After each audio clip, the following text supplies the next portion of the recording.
I think what's so devastating about all this cruelty is that the cruelty is the point and fear is the point.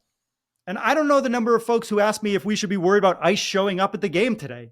And that fear that they're trying to put in a community like ours, a beautiful fucking community like we have here at LAFC, is what they're trying to do. And so I know there's people that will hear this and be like, well, they are criminals, right? Well, if they're criminals, I'm a criminal. I've sped on the highway. I've brought weed on planes. I've bought drugs. I've jaywalked, right?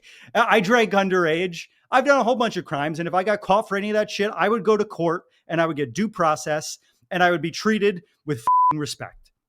And I would be treated with that respect because of the color of my skin and because of where I was born. But this country is supposed to be better than that.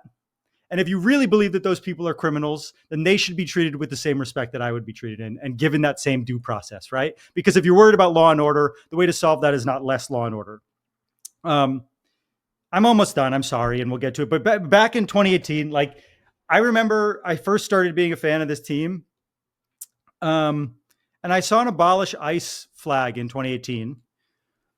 And there was just a moment where I remember taking a photo of it. It was that and actually a Palestinian flag, but that's not, we don't need to get into that. And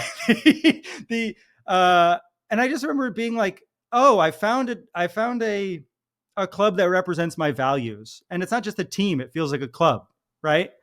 And today, watching the loudest fan section in Major League Soccer stand silently for 90 minutes to represent what it would be like to lose immigrants in this country and in this city, I was proud again because, I feel hopeful that this city is not rolling over, right? And this team is fighting for its community. And I said it in November before the election, and I'll say it again. When we say shoulder to shoulder, we mean shoulder to shoulder. It doesn't matter who you are or where you were born or who you kiss. If you care about this city and these colors, you're welcome here. And if you're trying to decide who's welcome here, that means you're not welcome here.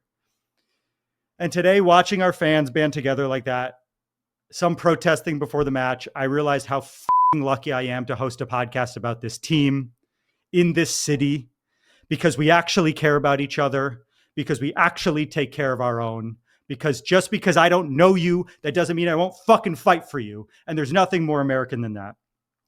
And so I can't do a normal post game today. And we talked about it a little bit, and I'm unable to do it. I want to talk to Darren and Vince and see what it was like on their end. But long story short, fuck ICE. LAFC is winning the Club World Cup. Alexi Lalas can eat my asshole.